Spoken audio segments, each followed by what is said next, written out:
Hello, citizens, and thank you for joining us here for the Gotham After Show. We are gonna talk about Jerome/Joker and the Carnival of Dark Humor. All that and more here next. You're tuning into the destination for TV superfan discussion, AFTERBUZZ TV. And now, let the buzz begin. Perhaps this song is a little on the nose. Yeah, a little bit. Perhaps. Yeah. Thank you for joining us. I'm your host, Steve Kaufmann. You can find me on Twitter at Steve Kaufmann. That is Kaufmann, but I'm not alone. Hey guys, I'm Lacretia Lyon. You can always find me at LACRETIALYON anywhere on the internet. And yes, I am a space cowboy and a midnight toker. Both? Yeah, because they go together. I don't think you can toke in space. I'm not gonna. Yeah. I'm not gonna take They have this. vapes in space. That's a new show I'm making. Nah, we need to go make that show right VH1. now. So, the winter finale, it's been 3 episodes this winter. How you feeling? I feel that this was not enough. Like, it was a good ending to a short little 3-episode arc, but at the same time, I'm just like, I want more. I'm the opposite. I actually really enjoyed this. I think Yeah. for 3, I think this would have been out of place or stretched or weird if, because they clearly have a plan to end the year, whereas these 3 weeks seem to just be standalone. Yeah, they were pretty well an arc with Jerome coming back, and I liked that. And it was so just like the best possible way to do this cute little Batman Joker story without seeming anything other than it's Gotham. Yeah. I love how they've done Joker. I'm sorry, Jerome. I'll keep saying Jerome, We'll just call you it guys. Joker. But like, I love everything they've been doing so far. And I've never in my life in a TV show have I just been kind of happy. Like, I'm happy they let me off this for a minute. And I'm happy we can just back off and then come back. So it was very interesting. We're gonna start off with the guy love, Cobblepot and Enigma. The guy love did not go very well. It did not, and I was kind of sad to see this guy love not end in what guy love should be, just love between two guys. But we did get a Riddler costume. Yeah. Riddler costume was wonderful. Yeah. I didn't like the complicated icy mechanism to create the, like, oh man, he's gonna break out of that. That's gonna be stupid. And then sure enough, Cobblepot breaks out of it. Also, I love the brief mention that they got that Cobblepot, like, Isabella was so meaningless to Cobblepot that the name doesn't even Isabel, right? Yeah. Isabel? Yeah, I wasn't sure if it was Isabella or Isabel either, so she meant that little to me too. Oh, well, because she's Kringle. Yeah. She'll always be Kringle to us. Exactly. Same person. Yeah, she's literally the same person. But because it'll probably only happen a couple times, but I love in this moment we've finally received a chance for Cobblepot to, like, have wool just come up from his eyes. This is the first, like, a whole plan gets revealed to Cobblepot. Yeah, and I like that he found out everything and that he called Barbara's bluff. He was sort of like, yeah, why are you being nice to me? He still had the thinly veiled, love of Ed, for Ed not to do that, but... Well, of course, and he's also got some internal struggles, because if Cobblepot is a homosexual, he's not an out homosexual. They didn't go this way, but I thought heading into this season that they would portray him as asexual. They would portray him as more bookish and asexual. That his love for Enigma wasn't. Maybe that's still in their own weird way. I think maybe they're still doing that. I think so, because to me, but the love seems to be possession. Yeah, I still feel that Cobblepot is asexual, and his love for Ed was that Ed was someone who was supporting him, and it was not a sexual sort of love. Mm-hmm. So I think that he still hasn't crossed that line. Mm-hmm. So, Tabitha, Butch. The Cobblepot breaks out. Tabitha, Butch find him. Butch has to carry him. He does not like that. They bring him back to the club. They want to kill Enigma, but they can't kill Enigma before Enigma gets to kill Cobblepot. Enigma I mean, they must have seen the crazy implementation. I think they were within their right to say, no, he had his chance to kill Cobblepot. Like, We didn't actually deliver, like, we didn't think you'd Bond villain Cobblepot. We thought you would just kill Cobblepot however you would like, and I understand it was like, I'd love to destroy everything about him. Everything about it. But Cobblepot, Enigma, Cobblepot dies. Like, dies. It's Gotham. Yeah. So I'll just ask you now, do you think we see Cobblepot, like, next time they're back on the air? I don't think it'll be in the very next episode, but I think you will see him before the end of the season because he's not dead. No one is ever dead in Gotham. He's Gotham dead. Yeah, and that's the thing is all the chat seems to agree that, yeah, there's no way he's dead. You know, it's Gotham. And two, we all know who he becomes, and there's still this hope that this is somehow tied to canon Batman. Yeah, and I think that's what people think. It's like, no, he's part of canon Batman, so he's alive. So that he's the canon Penguin of this universe. That that's who he is. Yeah. I could buy that. Do we have anything else with Cobblepot and Enigma before we get into this weird, dark, wonderful carnival? Yeah, I think that was it. It's like we saw the costume and they sprinkled he it. died. Well, they sprinkled it through enough of this insanity. Yeah. They were kind of okay with it. One minor nitpick when we get into the the Jerome world, as I'll call it. We could call it Jerry World. Yeah. Perhaps. Well, perhaps. That is my Jerry World, is an AT&T Stadium, the Jerome Cowboys World. place. Jerome World, if he destroyed all the power in Gotham, how does he have power? How does he have power for his circus? Generators? Generators? Yeah. We're going to go with generators? We're going to go with generators because that's logical, but it's Gotham. Yeah. I've got Gotham. coffee for this drinking game of it's Gotham. That's fair. Yeah.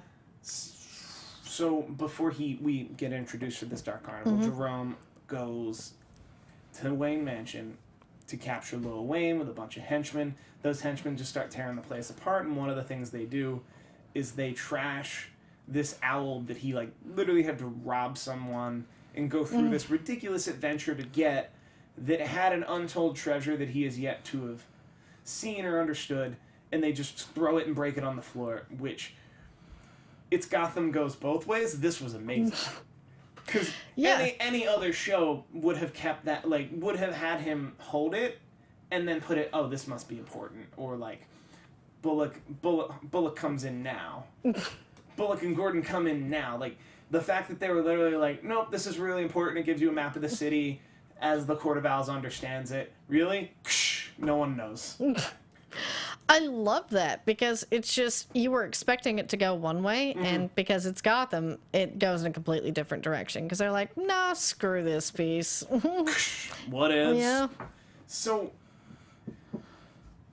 Alfred, being Alfred, sticks up for Lil Wayne, to which one of my favorite Jerome one-liners this episode was like, are billionaires usually this close to their butlers? Yeah, I liked that. He brought their thing? relationship up. Their cute little father-son relationship. Is that a father-son? I guess that's a father-son relationship. Yeah, the most that Bruce has ever really had. I mean, at this point, like, it's not as obvious because his parents just recently died, but the more he grows up in the canon Batman, you're like, yeah, this is the closest thing he ever had. That's fair. His father, who also teaches him to box people and makes him food, and is tied into his fortune in some regard. It's interesting. It's fun. So he gets taken to this weird dark carnival where Jerome wants to torture and then kill him because he's an anarchist. No. Like, I do like the Jerome character. It's pretty one note, but the note is so good. And that's the thing. He wants to watch the world burn, and he never even said that. Like, I don't know. I'm just doing things. And this is why I know that a lot of people are on the fence about this being the Joker origin. But they tend to forget this is not canon Batman. As much as we like it to be, it can be. But at the same time, it is Gotham. And this is a fun little origin story to explain not only the Joker and how this just extreme anarchist with no reason for doing anything does what he does, and then to tie that relationship to why Bruce does what he does later. And this was the beginning of a beautiful friendship. agreed. Yeah. I lost my place on all things. Yeah. They're at what? Let's just point out some of our favorites, because I think they finally found the true tone of this show. When this show is its absolute best is when they're mixing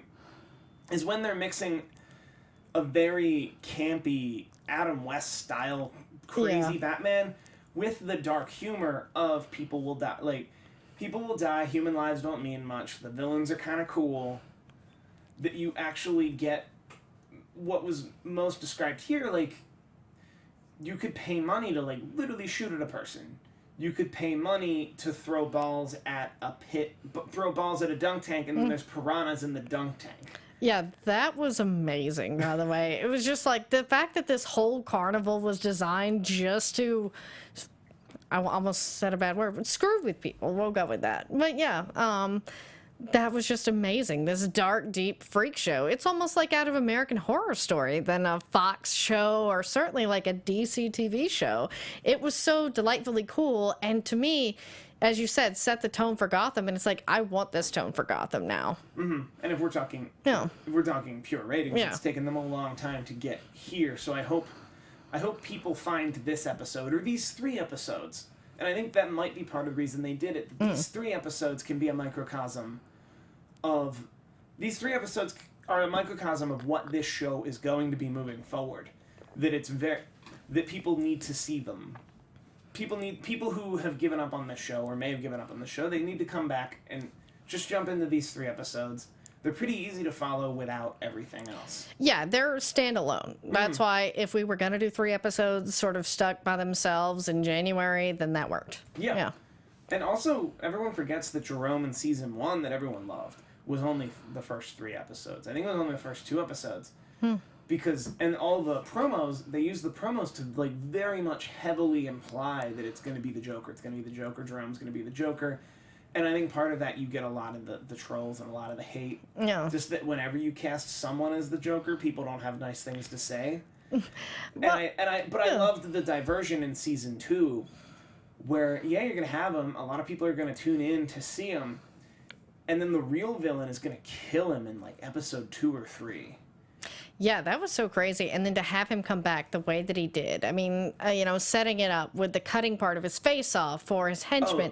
And then to have him put it back on and then to continue to staple it. I was just like, is this on Fox? I'm like, oh, this is like FX cable material here. I think it's cool. It's on at 8, right? Yeah, it's on the early slot. Yeah. It's on the 8 p.m. slot, like the 8 p.m. primetime slot. But I think it's so cartoony.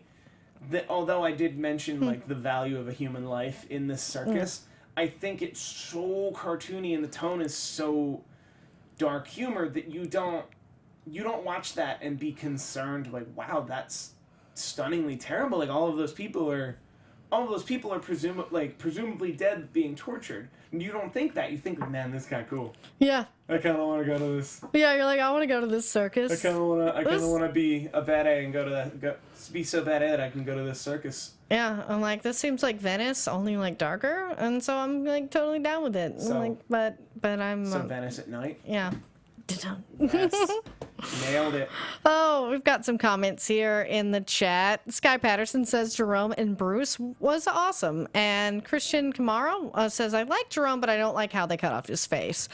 I kind of liked that part. I thought it was just like, it was fitting to the depravity. And it just added to giving him a costume without being so overly costumey. Because I got the clown makeup and everything, and it wasn't overdone.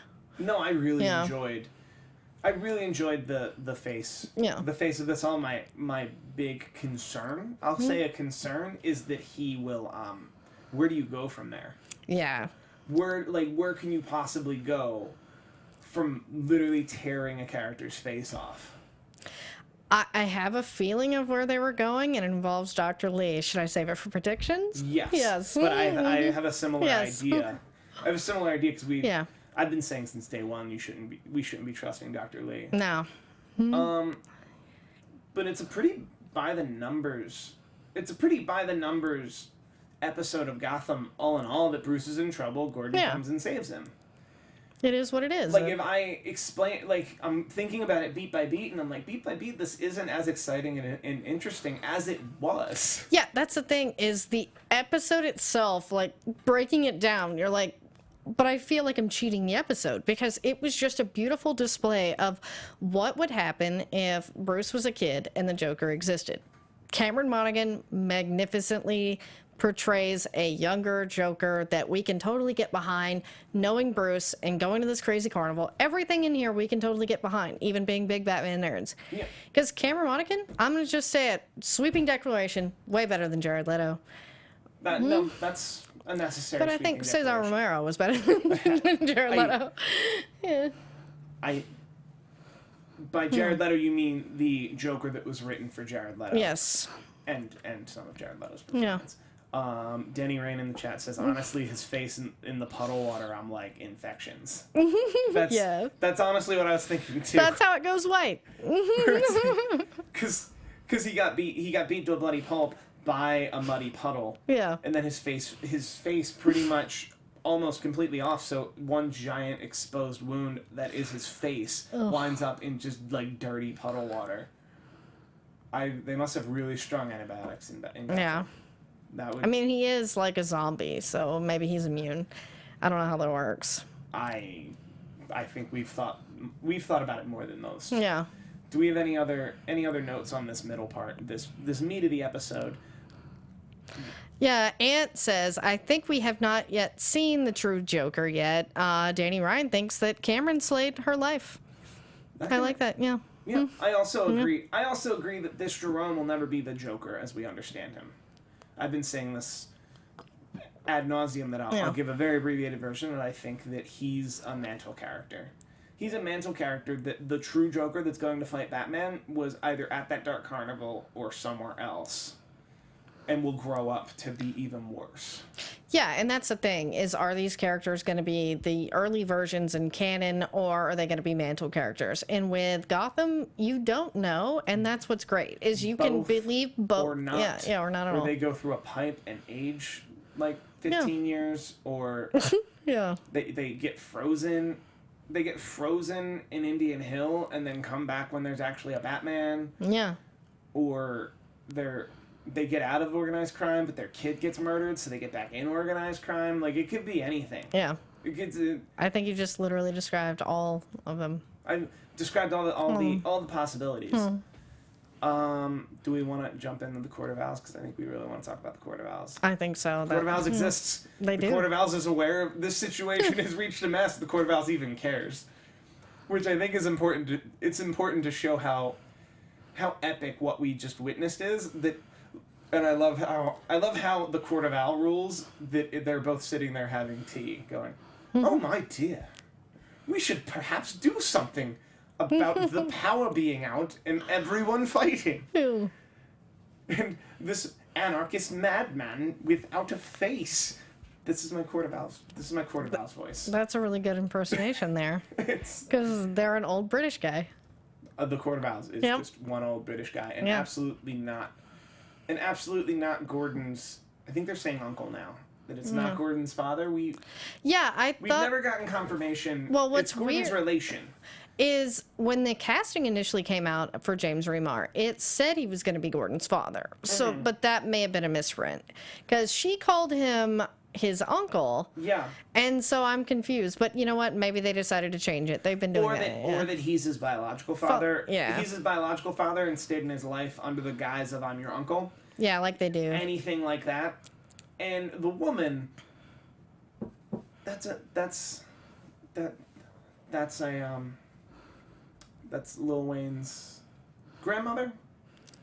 That's zero confirmation from me, but I know there's talk that that's someone from the Wayne family. I can see that. And being a grandmother, because as someone who watches General Hospital and does the after show here at AfterBuzz TV, by the way, she so reminds me of Helena Cassadine, like evil grandmother. And I'm like, I want her to be his grandmother because I like having Batman have an evil grandma because I don't think that that's ever been really a part of it. And I think that would be cool. Yeah. Also, real quick, the chat disagrees with me entirely that this is the Joker.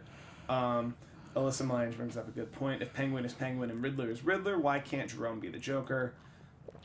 Also, she also says earlier, Joker's older than Batman. She's making a good point. Yeah. She's making a good point for this actually being the Joker and not a Mantle character.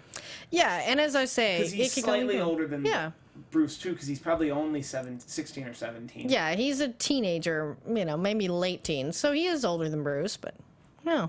Yeah. I don't like he's the real Riddler, and I don't like Enigma being the real Riddler unless he... I don't know. I don't like it. I think he should get frozen in Indian Hill.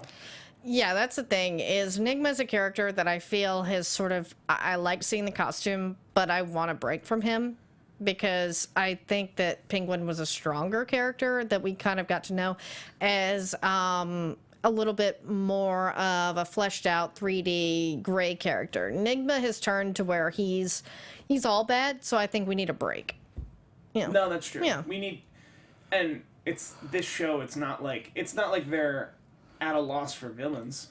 Yeah. If you back off Enigma, you leave Cobblepot in the water, you have Lil Wayne fight the Court of Owls, and then you have Tabitha, Butch, Barbara, and that triumvirate that's trying to take over the city, having to fight both the Court of Owls and Clone Bruce, Fish Mooney, like pretty much anyone who got out of Indian Hill at the end of season 2. Like, you can pump the brakes on Enigma and Cobblepot, especially since Tabitha, Butch, Barbara are going to get to run the city. Yeah, I feel that the city. Yeah, I feel that that's where they're going, is kind of curtailing both of them for now. Just like we feel that Mad Hatter will be back, we feel that Clayface will be back, and Clayface could kind of come in again with Barbara and Butch and Co. to just show up. But yeah, there's so much else they could delve into. But I feel that Penguin is someone who deserves to be a full-fledged character every season, because he is a gray character. He helps out when he can. He is not completely evil. The direction that Enigma took, I feel that it's hard for them to weave him back into the story other than being a villain. Yeah. I could buy that. Yeah. I think, let's talk about the Court of Owls a little more before we have an extended overtime version of reckless speculation. Yes. What do we think the Court of Owls is going to do? Specifically with Tabitha Butch, Barbara.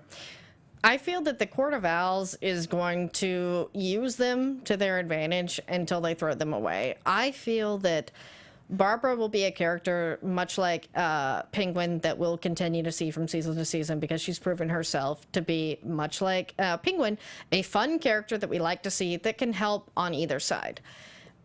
The other two, I feel that Butch and Tabitha, I've actually been surprised that Butch lasted this long. I like his character, but I feel that it's run its course.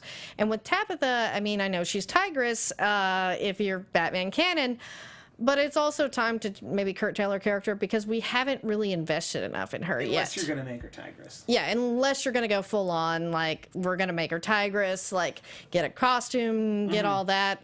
That's the only way to go another direction with this character at this point. Yeah. I could rock with that.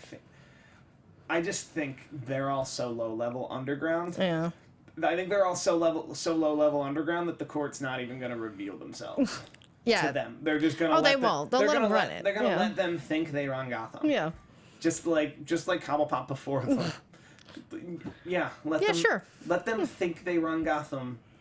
And then we can just infiltrate them every way we do, so that we can still secretly run Gotham. It's sort of like how the American voting system is. Exactly. Wow. Well, got dark. Also, Billie Jean Girl 24, Clayface showed up last week, correct? Yeah. No, Clayface showed up. It was a couple weeks ago where he was He had become the ghost, yeah. He was the ghost because we got that huge reveal from Cobblepot, specifically of... And that's part of the reason he had the wool pulled over from his eyes, that he was literally, I saw a dead man. I saw a dead person. It's like, no, I know a guy. I know a guy who impersonates dead people. That's all it was. So, do we want to jump into predictions? I think we should. I think we're there. And now, your AfterBuzz TV predictions. So before we get to predictions at large, where do you see Dr. Lee going? I see, because they kept saying Harley Quinn is going to show up on Gotham, and I was like, Barbara is not Harley Quinn. The scene where Lee was in the in the Emmy's office with Jerome, I was just like, holy crap, this is where they're going, because I wasn't here that week because I was at the Justice League Dark premiere, but whatever. Just let him throw that in there. But yeah, so in that moment, I was like, this is where they're going, and this is wonderful, because I know Marina can pull it off, and this is a way to save the character, is sort of have her become a follower of Jerome. She is a doctor, and this is sort of maybe, I wouldn't call it a mantle, because I don't think that Harley Quinn will ever have a mantle character, but I feel that they're going to go Harley Quinn-esque with Lee, because she's angry. She seemed to reason with Jerome and understand his point of view, and I was just like, ooh, I like where this is going. That's going to be creepy, Yeah. though. Yeah, So it is creepy. I don't like that.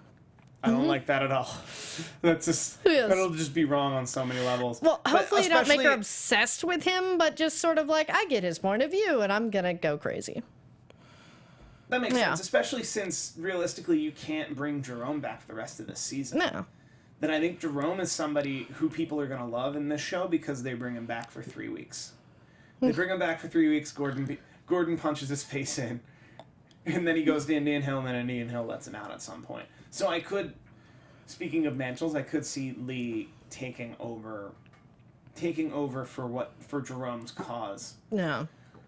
That would be creepy as a mob doctor, because I still Yeah, see her because I becoming like a the mob doctor idea, and that would too. It's just like, I don't want her to go full on crazy like Harley Quinn that people know from Suicide Squad or from the cartoons. More of a subdued, like, I'm a crazy person taking up this cause because she seemed to reason with him. Yeah. Yeah. We were talking about it briefly. Do we think Bruce Wayne is going to overcome the Court of Owls?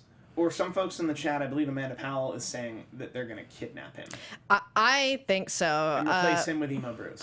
Yeah, because everybody's wondering what has happened to Emo Bruce. You don't bring up Emo Bruce without having a plan there, and I feel that they're going to try to switch him out. But of course, Selina and Alfred know Bruce. They aren't going to buy it for a second. So what are they going to do with them? Because that's the thing, is you can replace Bruce Wayne with everybody else, but those two. Yeah. But Selina, Kyle, and Alfred would know. Yeah. That's what I'm... So it's like, how are they going to get rid of them for temporary to replace? Or you kidnap Bruce, lock him in a room with Emo Bruce, and say, we're going to kill Selina, Kyle, and Alfred, and Gordon and Bullock, and anyone you've ever known. And Selina Kyle's mom, just because you seem to be the only one who liked her. And we're just going to kill everybody. We're just going to kill everybody unless you train Emo Bruce to be you. And then we're going to... And then we put in Emo Bruce in your place, and he will be an accurate depiction of you. And you get to sit in jail, and then... I don't know. And then he will think that he's going to come up with a plan, and he won't. Yeah, because I see that on Bruce's point of view. Is Bruce, because, he becomes Batman, he is always thinking about those he cares about. Selina, Alfred, the greater good, Gordon, all that. He would accept that, and he would feed Emo Bruce to keep them safe. He would try to keep that as much as possible. That's a good counterpoint. Yeah. Yeah, that would be the way to make it happen. Do you have any other predictions? I don't know. I think we've gone through everything. I was looking in the chat to see if they were thinking everything this week. Most people do not like Lee becoming Harley Quinn. As I say, I don't want her to be full-on Harley Quinn. You want her to be a Jerome-inspired evil nurse. Exactly. She doesn't have to be Harvey Quinn because Jerome's not Jerome's not Joker. Yeah. They don't call Jerome Joker, so she.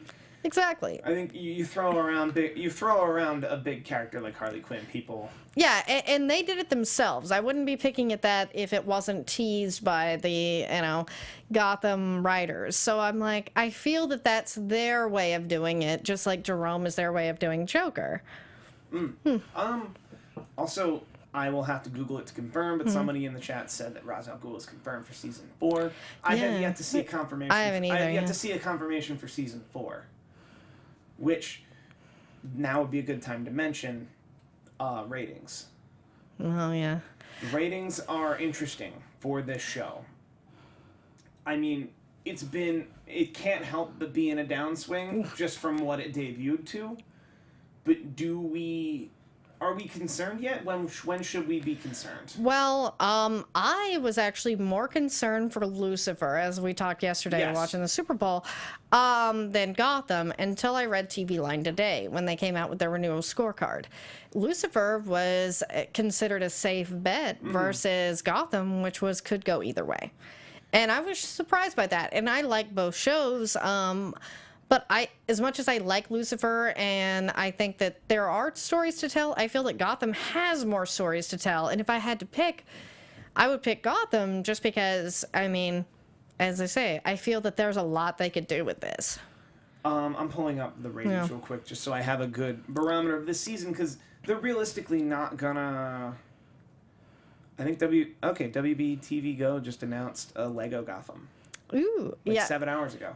Yeah, I love the pictures that they did. They did like Lego Gotham, Lego Supergirl. Are these cute. just like one-off? They're just posters. Oh, okay. But they did every DC TV show in Legos. It was cute. Oh, okay, never mind. I thought that was a big project they were going to do, and I was like, oh, well, that kind of confirms things. Then never mind. I think on pure quality, this show has only gotten better, but I am concerned. However, if you look at Fox's renewal process, Fox hasn't renewed anything. Yeah, that's the thing, is they haven't renewed anything. Because these things happen when these things tend to happen either singularly either in singular cases or all at once. It's very rarely it'll be in 3 weeks from now when they start renewing a lot of shows and they renew Lucifer and you don't hear anything about Gotham that you're starting to worry. That's when you can really start to worry. And I feel that, other than they're trying to give 24 Legacy a good slot and, build that up like after the Super Bowl, I feel that their point of doing 3 episodes here and then doing the long hiatus is to see if Gotham and Lucifer can survive that. And if they do, I feel that they will pick them up. So if ratings improve when they come back around, especially because they're doing it at the end of April, where there's a lot of stuff going off. And so to me, I feel that they're giving it more of a chance by taking this hiatus during sweeps to go ramp up for May sweeps. I agree. I'm also looking at just the pure numbers. Damned If You Do season 2 episode 1 debuted to 4.57 million people. And then the average for that season was the average for that fall part of the season was somewhere around 4 million. If you get to March, they start dipping around the 3.8, the 3.7. And then season 3, they premiere at 3.9, never break that. And then, where are we? January 16th, when they debut, they get 3.69, 3.6, 3.46, which is consistent. Like, they're averaging about 3.6 million people every week. And we're talking about they had an episode on November 28th, and then not again till January 16th, and people found them again. Yeah. Which is big.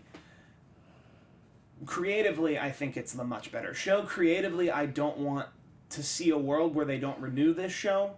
And I also know a lot of those actors are signed to some pretty long potential contracts, and they have a lot of great actors behind them, and it might be a matter of if Fox is unhappy with a 3.5 million views a week average.